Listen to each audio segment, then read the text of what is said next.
It's also thought that this is an incentive to innovate, that otherwise people wouldn't invest if they wouldn't get the fruits of their investment of research, and so the recovery of research cost is the argument that this is necessary to spur innovation.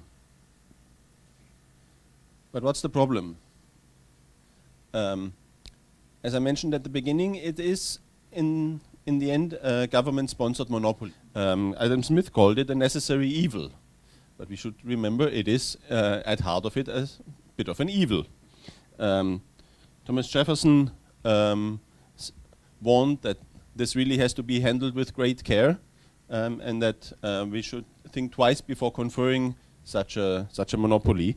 And The Economist in 1851 was even more scathing and said that the granting of patents inflames cupidity, excites fraud, stimulates men to run after schemes that may enable them to levy a tax on the public, and so on.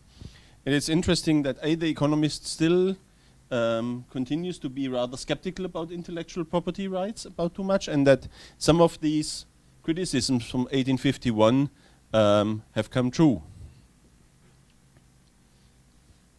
Some of the specific issues that often come up is with modern property rights that it has increased in scale. So we have now patenting of organisms, which is highly problematic on ethical, on moral grounds, and to some extent also on issues that companies have tried to patent natural occurring substances that, for example, had been in use for centuries by indigenous populations. So this is one very touchy issue.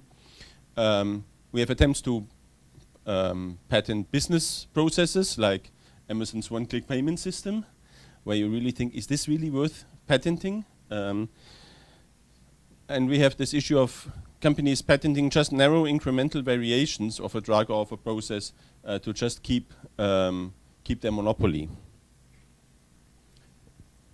Issues with copyright is that this has become so bad that using material for non-commercial purposes is fraught with risks, with legal risks, that it infringes on free speech if you can't use, for example, a video clip from a movie as for use as in a parody or in a satirical work. And you can see a tendency that the Copyright Act protecting intellectual property of corporations gets extended further and further. And the charge is led especially by Disney, by the so-called Mickey Mouse Protection Act. And the copyright for Mickey Mouse will run out in 5 years, and we will probably see intensive lobbying to extend it even further. So let me go a bit more deeply into the negative aspects of IPR that I see. And one of the more startling things that I've come across is that people who have looked into the empirical data on innovation said that there's surprisingly little evidence that a strong patent regime really spurs innovation. In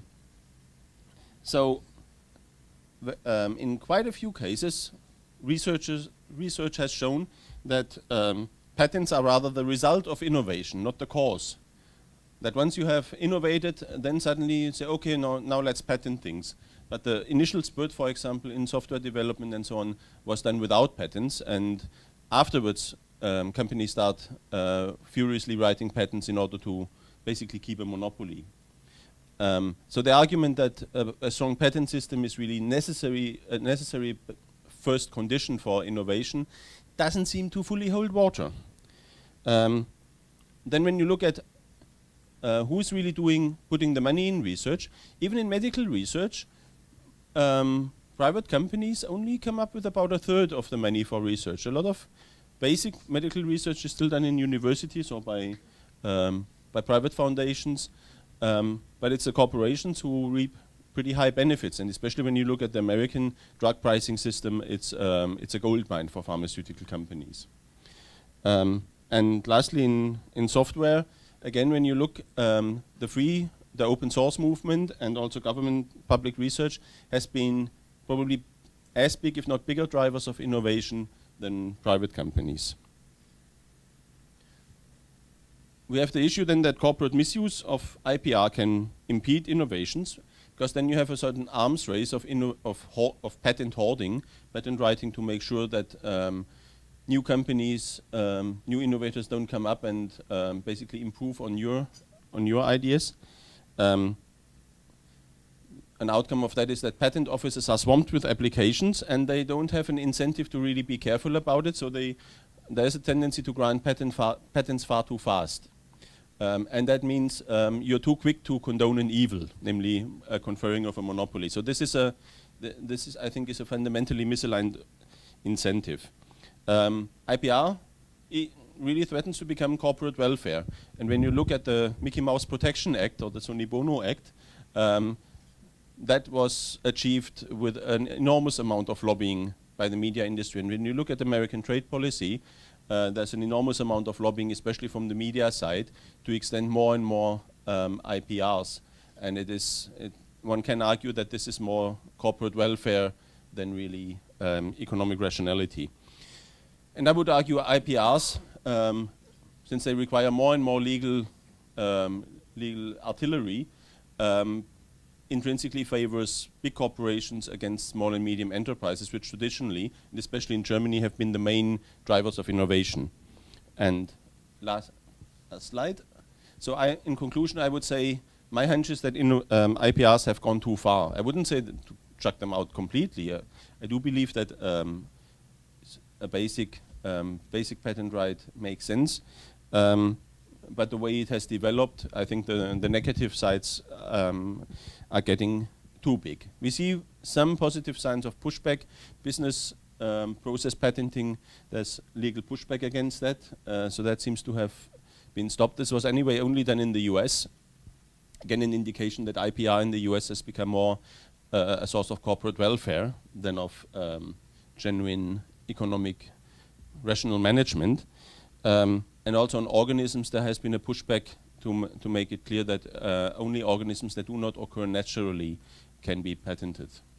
So these are somewhat encouraging signs that I think we need to strengthen. So my call is we need a constant vigilance. We need to recalibrate this, and we need to keep in mind that IPRs are fundamentally an evil, maybe a necessary evil, but one that should be circumscribed.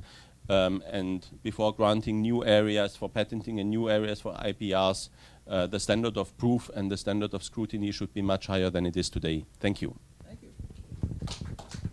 And thank you especially for keeping to time. Welcome those who are latecomers. They missed a very spirited presentation, which will be at least many points will be addressed and perhaps rebutted by Ali Salman, who will have his presentation up now. Thank you.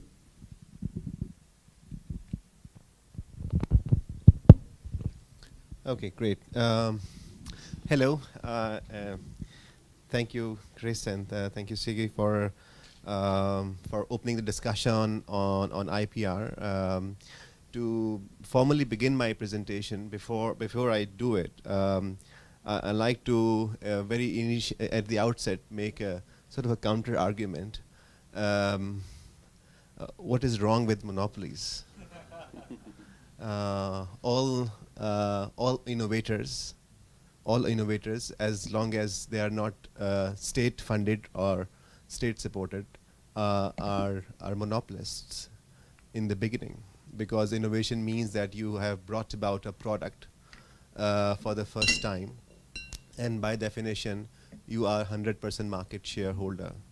But obviously that does not remain forever, and very soon you have competitors, you have copies, and you have improvements, and so that position does not last forever, as long as it is a private sector driven market-based phenomena. So I'm not looking at monopolies as such necessarily a bad phenomena, as long as there are mechanisms in place for competition, so for evolution in the market process. So while I do believe that intellectual property rights help the innovation, and as a result I think they're also supporting the innovation in the business sector. So, but my presentation is based on not just theoretical position, but also the work based on research and advocacy, which Ideas in Malaysia has been doing over years, consistently taking a position for protection of intellectual property rights. And I'll give some examples of the work we have done in the past, and hopefully then trigger some further discussion. So,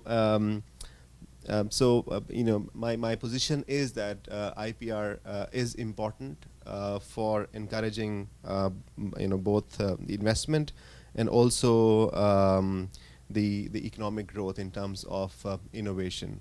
And if we take IPR away, or if we if the regime is not protective enough, then there is a risk of lack of innovation in that country.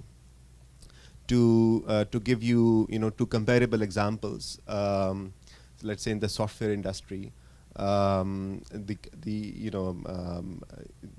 if a country, if the intellectual property rights are not strong enough, then the innovators would not stay in that country or file patents in other regimes, such as let's say USA, to actually capitalize on their innovation, and therefore a country loses the talent of innovators. That has been happening in several parts where this is the case. In several countries, which is the case. Malaysia. Next slide here. Malaysia has, over time developed a fairly respectable and robust regime of intellectual property rights. According to International Property Rights Index, Malaysia was 32 out of 127 countries in Asia overall, and with a score of 6.67. And although recently the score has decreased a bit, but it's well established in a developing country like Malaysia, that since it offers protection on the intellectual property, on the innovation in the manufacturing sector, in the production sector, therefore the country has received more and more investment. It's a successful example of a country which has about 40 years ago, which has about 50% poverty rate, which is now down to 0.6% poverty rate. And a lot has happened because of trade openness, and the openness to the capital which has flown into the country.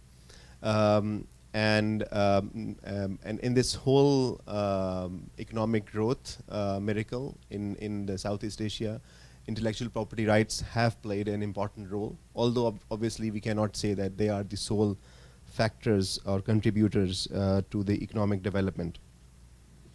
Ideas as a think tank has worked on various sectors, and two of them very contrasting. The next slide will show you. On one side, Ideas has taken a position on against plain packaging in tobacco industry, and on the other side, Ideas has also worked in the pharmaceutical industry, supporting the intellectual property dimension. So, so one of the arguments which Ideas forwarded was that in Malaysia, to put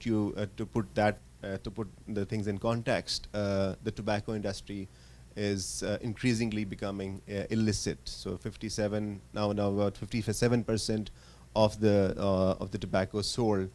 Tobacco products sold in Malaysia is an illicit sector, which and we believe that if we move to plain packaging, this will this will actually grow further. And what it will do? It will not help the public health objective of curtailment or reduction of tobacco consumption, but it will do two things. It will bring the counterfeit products in, and it will also make government lose the revenue which is making on the tobacco products. The second area in which we have worked is in the pharmaceutical, and Malaysia being a tropical country like Indonesia is seriously exposed to dengue fever. There were many conventional methods adopted to curtail or prevent dengue, and one of them was vaccination.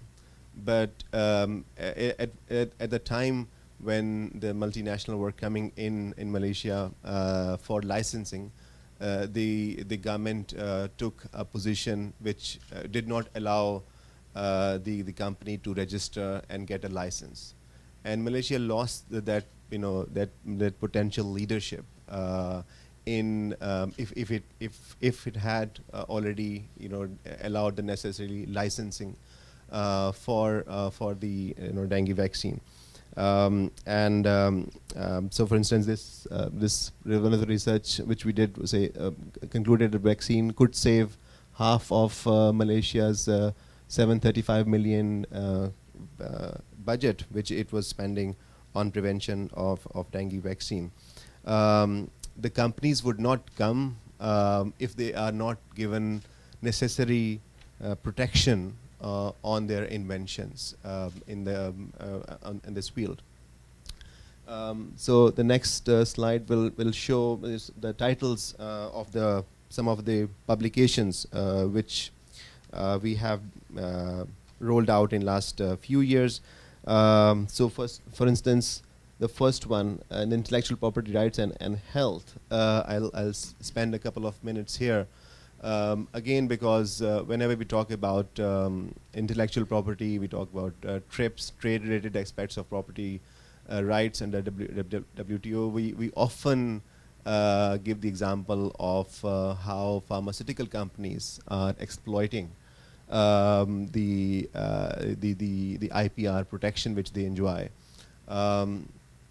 According to various research, a company would spend something like $500 million US dollars to about $2.6 billion US dollar in bringing up with a new molecule before a new drug is launched. Almost 80% of these molecules, when they are being explored, developed, tested, have to be discontinued. 80% is that is the kind of the risk which the pharmaceutical companies do take while developing the drugs. It is true that these companies do benefit from publicly funded research. The companies do benefit from the university-based research, but there is a huge difference between a basic scientific research and a sort of commercialization of research, especially on testing and trials, which the companies would actually need to incur cost on. So these are the costs which are then accounted for and contribute to the cost of the drugs. Having said that, there's another fact which is also less known, that 80% of the drugs which are needed publicly, according to the WHO, the World Health Organization, are no more under the protection. They are available as generic production. So actually, public health and actually access to medicine to a large degree is not threatened by any strict IPR regime, because they have been in the process for a number of years. There is a 20 years protection awarded, but in reality it is reduced to 7 or 8 years because of the stages and because of the process involved. And then it is also true that different countries have different systems, but we have quoted one example of Australia, of how they have used a sort of a ceiling on the out-of-pocket expenditure on medicine to curtail the costs, and this has actually brought the cost of prescription in Australia and also Europe significantly down. So this cost is very high in US because of the insurance system, but then there are other countries which have set up mechanisms to offset that cost which is posed by the IPR, and which provides an incentive to certain companies to increase their prices. We can skip. Yeah, we'll just. I'm doing through it. I think I've mostly covered it. So we do have, this media access in which we often talk about some of these issues on drug access, on the priorities with the WHO is not following, and on IP rights and plain packaging.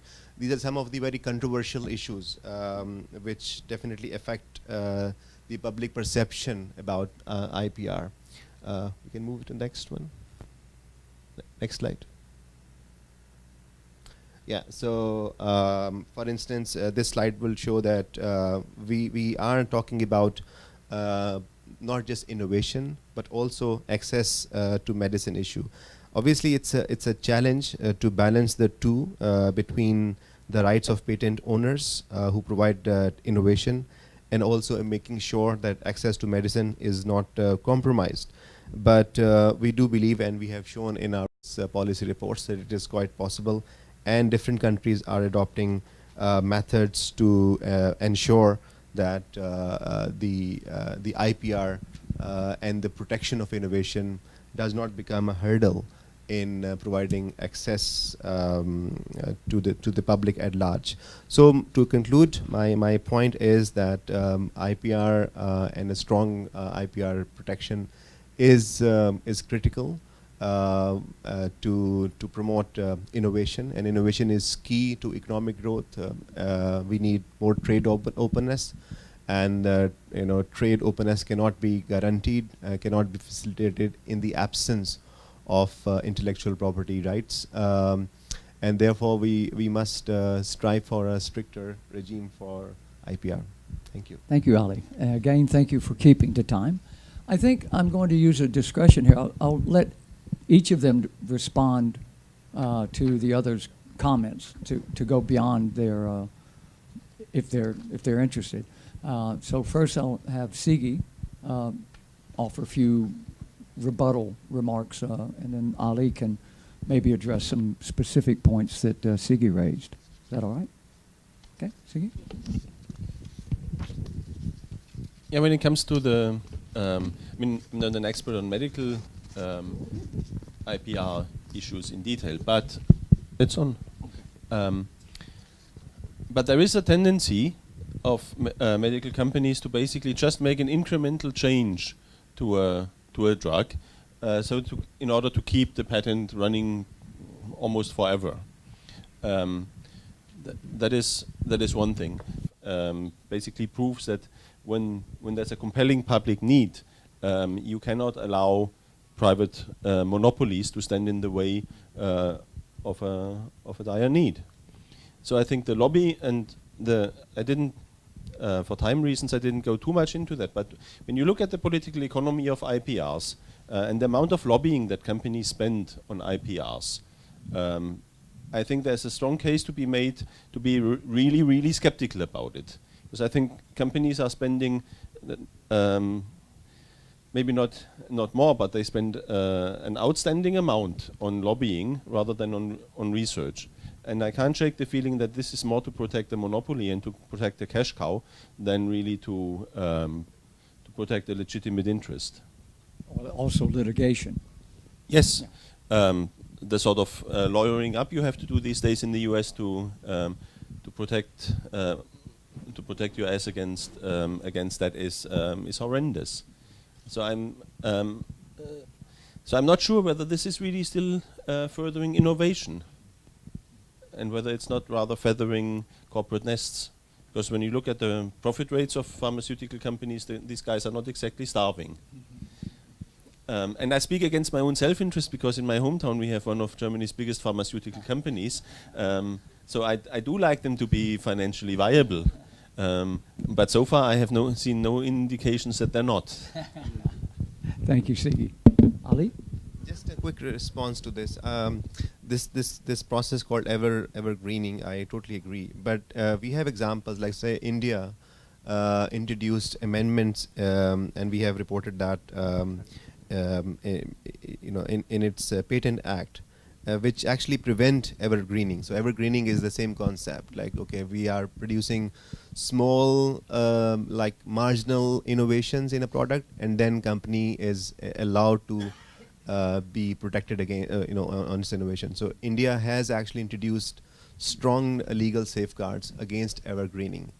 And so my point is that there are policy responses quite possible, which can check this tendency of corporate to actually exploit the innovation. Okay, now I'll open it to the audience. Any questions from the audience? Yes, sir. Let me give you, he has one. It's coming.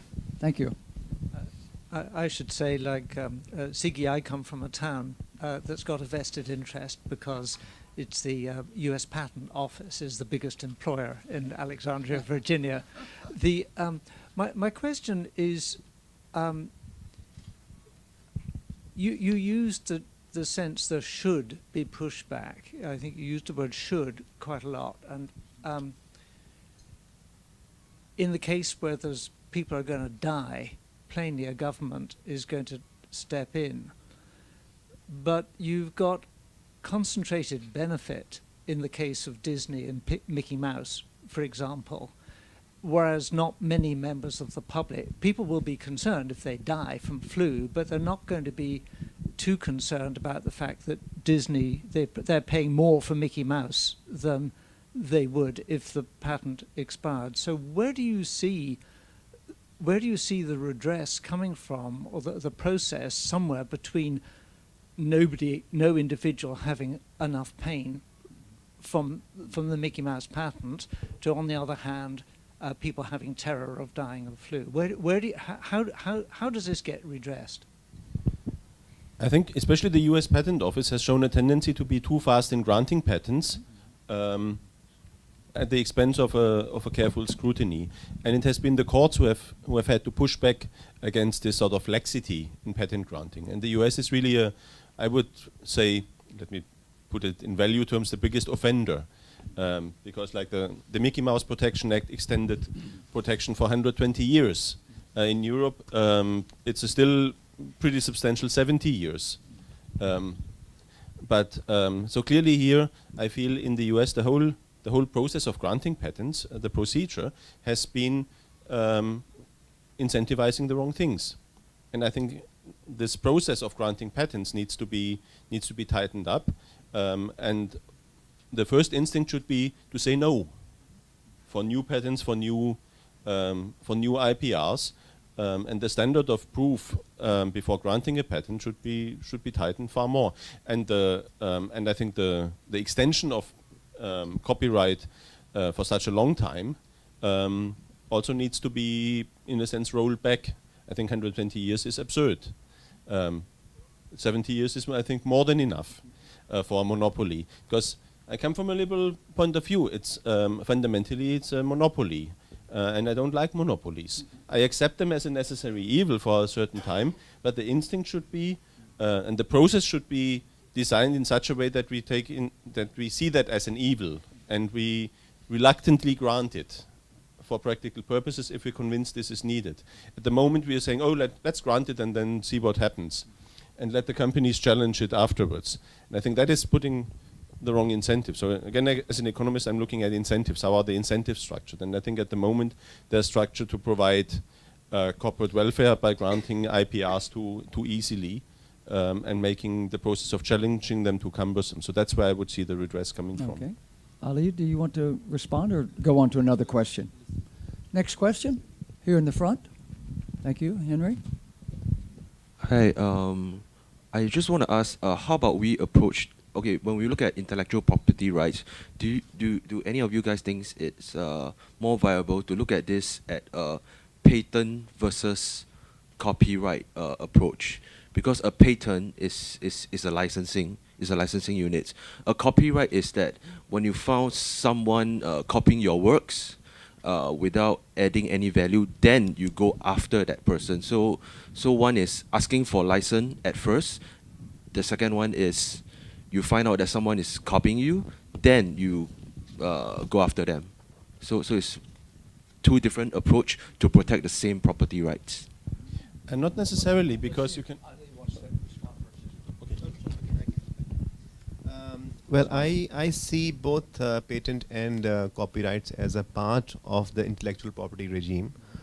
So they are an integral part. So we cannot, we'd say, de-link the two. Certainly, copyrights infringements are separately defined, and patents is actually, when you develop an invention and then you file with the authorities that that this is your rightful ownership.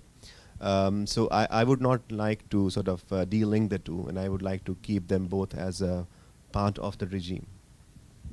Yeah, I agree, because you can also license copyrighted works. Let's say music.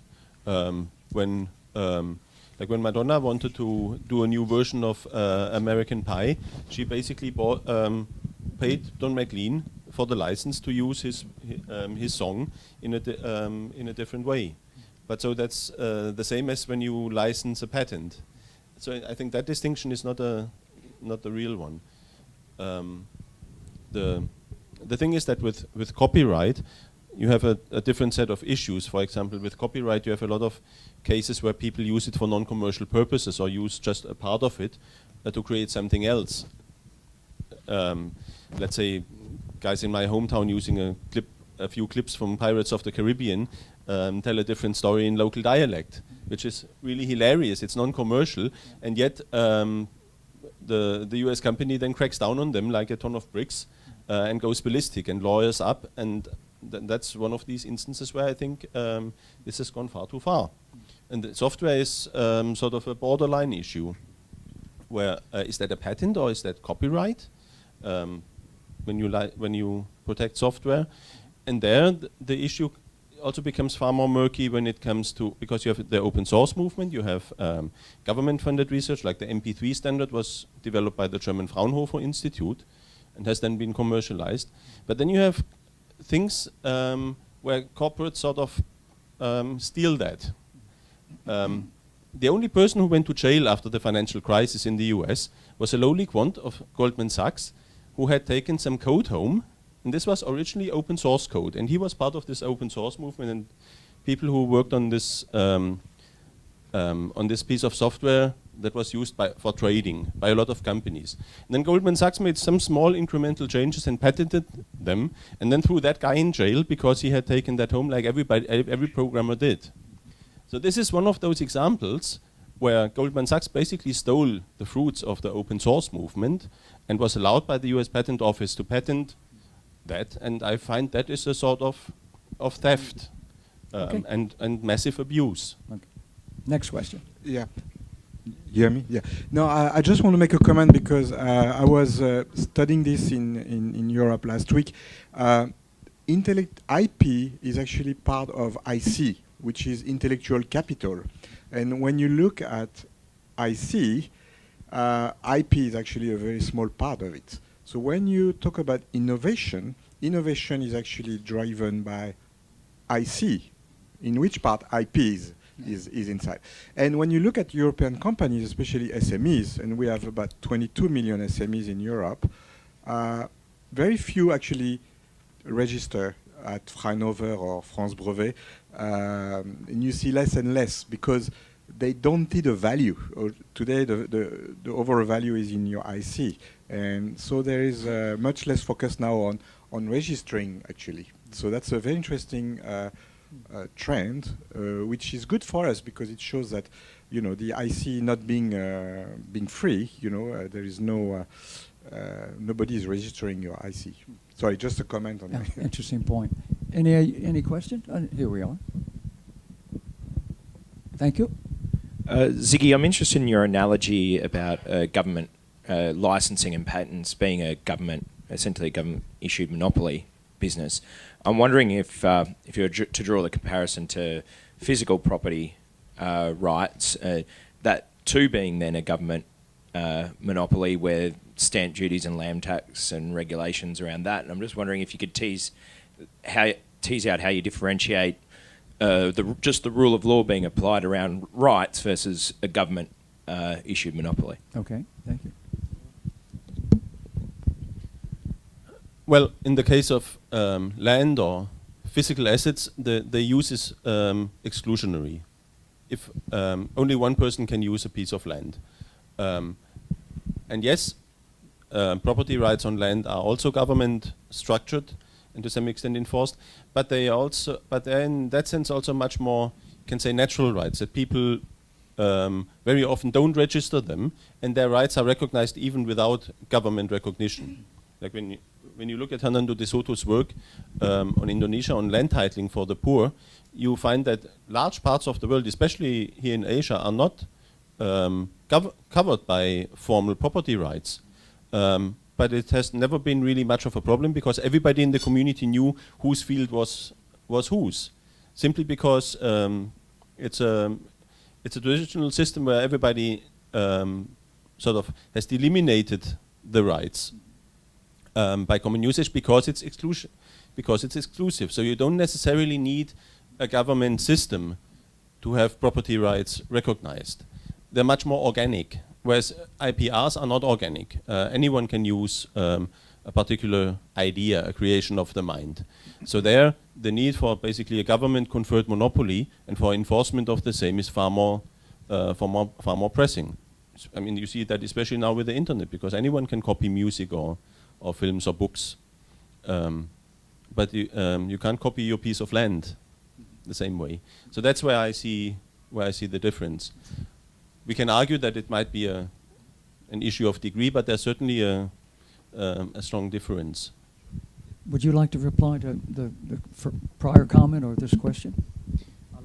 Just a prior comment, maybe. I think a couple of times it has been mentioned that how corporates would steal the research done by the public sector and the universities. As I said in my initial presentation, that there is a degree of, they are definitely related, but there is also an attempt in US, and there is an argument which is saying that government should invest more into the in research which produces drugs, but there is a risk of bringing taxpayers' money into this research in which the public sector is not very capable of especially advancing the technologies. So I would say that we should differentiate between the two kind of research, so basic research and also the advanced scientific research. I agree with that, Ali, but what I find an interesting alternative would be, and this is something that even in Victorian times was sometimes used, would be to use prizes, an award. That I agree with you, private companies are better at research, especially applied research than governments. But what you could do is say, okay, we give, the government says, okay, we give a company 100 million if they come up with a new malaria drug. Because very often, obviously, commercial research goes into areas where they can reap reasonable profit, which would mean from rich countries. So you have far more research into things that produce Viagra than things that address yellow fever and malaria. And that is, so it's not a moral failing, it's just an externality. And hence, for governments to use a prize rather than do the research on their own might be a good way to go. And it's relatively easy to figure out how much money you have to offer to make it worthwhile for companies to gamble on it and to come up with something. Keep bidding it up. Yeah. Okay, next question. Here we are, next to Henry. our Singapore group is. Yeah, so you were discussing about how property rights are actually exclusionary and not and rivalrous, and so they can be organic, and that intellectual property rights by nature are artificial. Do you, the both of you, think that it's possible for the market to ever take over patents in that rather than being a government construct?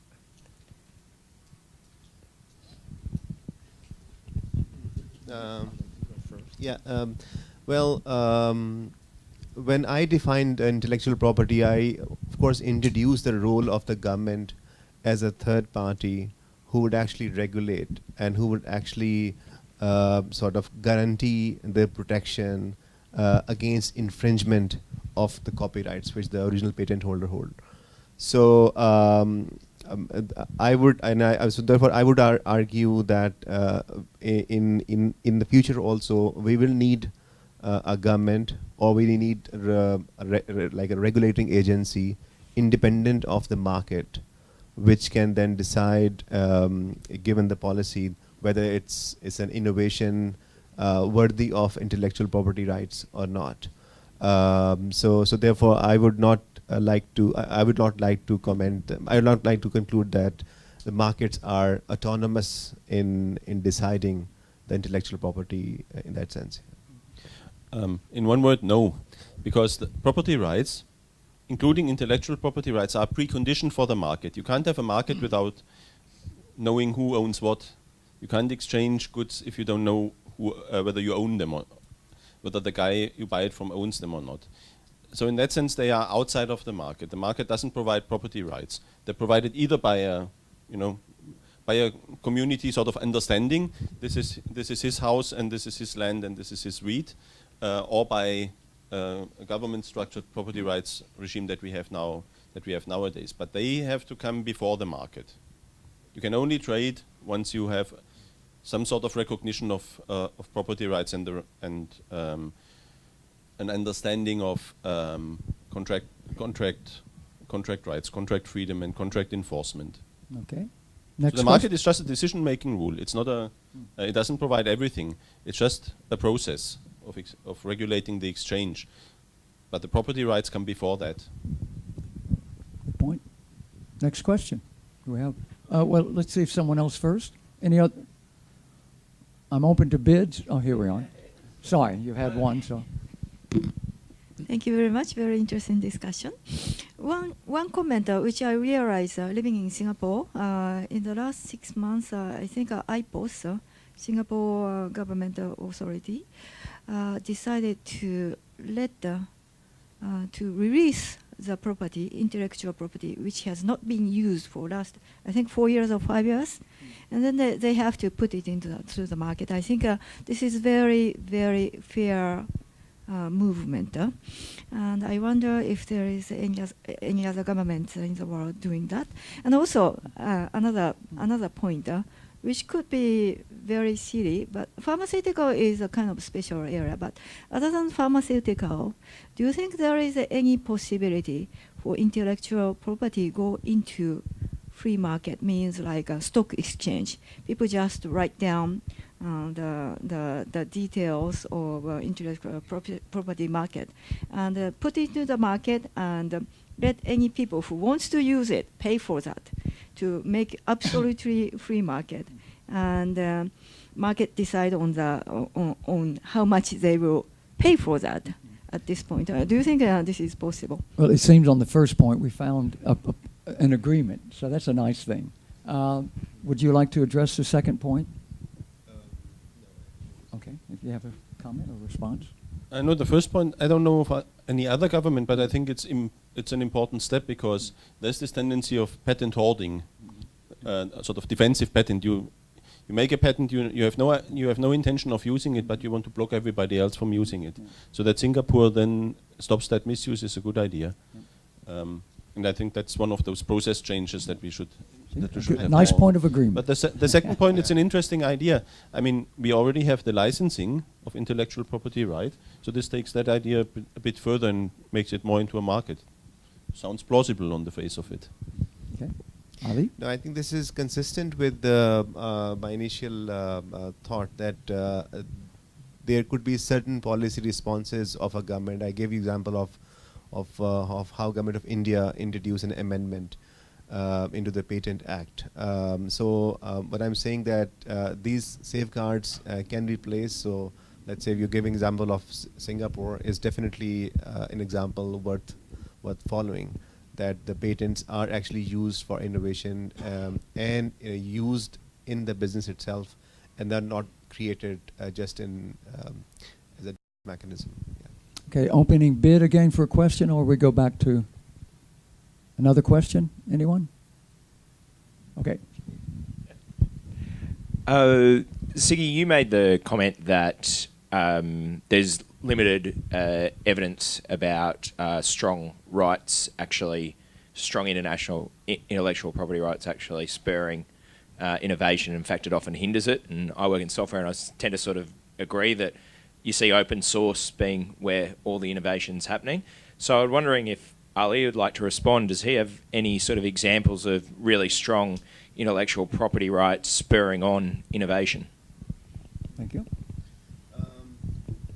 Well, I think the let's say if you take the example of the innovation in the IT sector, and also if you take the examples of the innovation happening in manufacturing, in technology, we could come up with examples where actually intellectual property rights are playing an important role in the growth itself. I'm not against the idea of open source. I think the open source do play an important role in advancement of knowledge, and we are not necessarily want to stop it. But I guess the main innovation is still occurring through the intellectual property itself. We have time for one brief. Or do you have a? Yeah. When I looked at the literature, it's just striking that the empirical evidence is not really very strong. I'm not saying that it will never happen, and don't want to make that claim. Instinctively, I do think that some intellectual property rights regime is necessary for some innovation, but the evidence is not as strong as one would think. And there's in quite a few fields there's evidence that it actually harms innovation. And when you look at economic history, there's a case to be made that economic development happened because of copying. Germany copied shamelessly from the Brits in the 19th century. The Japanese copied from everybody. And then the Chinese are now copying from everybody. But the fact that Japan and China copied from Germany hasn't made Germany poorer. So the damage has been sometimes in individual companies, yes. And so I do believe that there needs to be some protection, but overall, this whole copying business seems to have been an important part of the story of economic development. So I at least put that out there as a thought when we look at it at the macro level. Okay, I think that would just about wrap it up. But I would make one comment to follow. It's and partly in response to your question is that, as it turns out, that a study from the Federal Reserve in St. Louis, roughly 80% of really original research is not patented, because one of the downsides of patenting is that everyone knows what it is. You have to reveal. So secrecy is a very strong initiative here. And so what happens is that this creates an incentive not to patent, so that you can capture that momentary monopoly to be the first mover and then try to deal with it later. So in a way, the market does respond. You know, the market creates incentives for people to not to use the patent office, because it's too obvious and clear what you've come up with, too easy to copy. One example is Coca-Cola. It never patented its secret recipe. Yeah. Well, I'd like to thank all of you for your coming, and I hope you found this spirited exchange. Thank you very much to our speakers.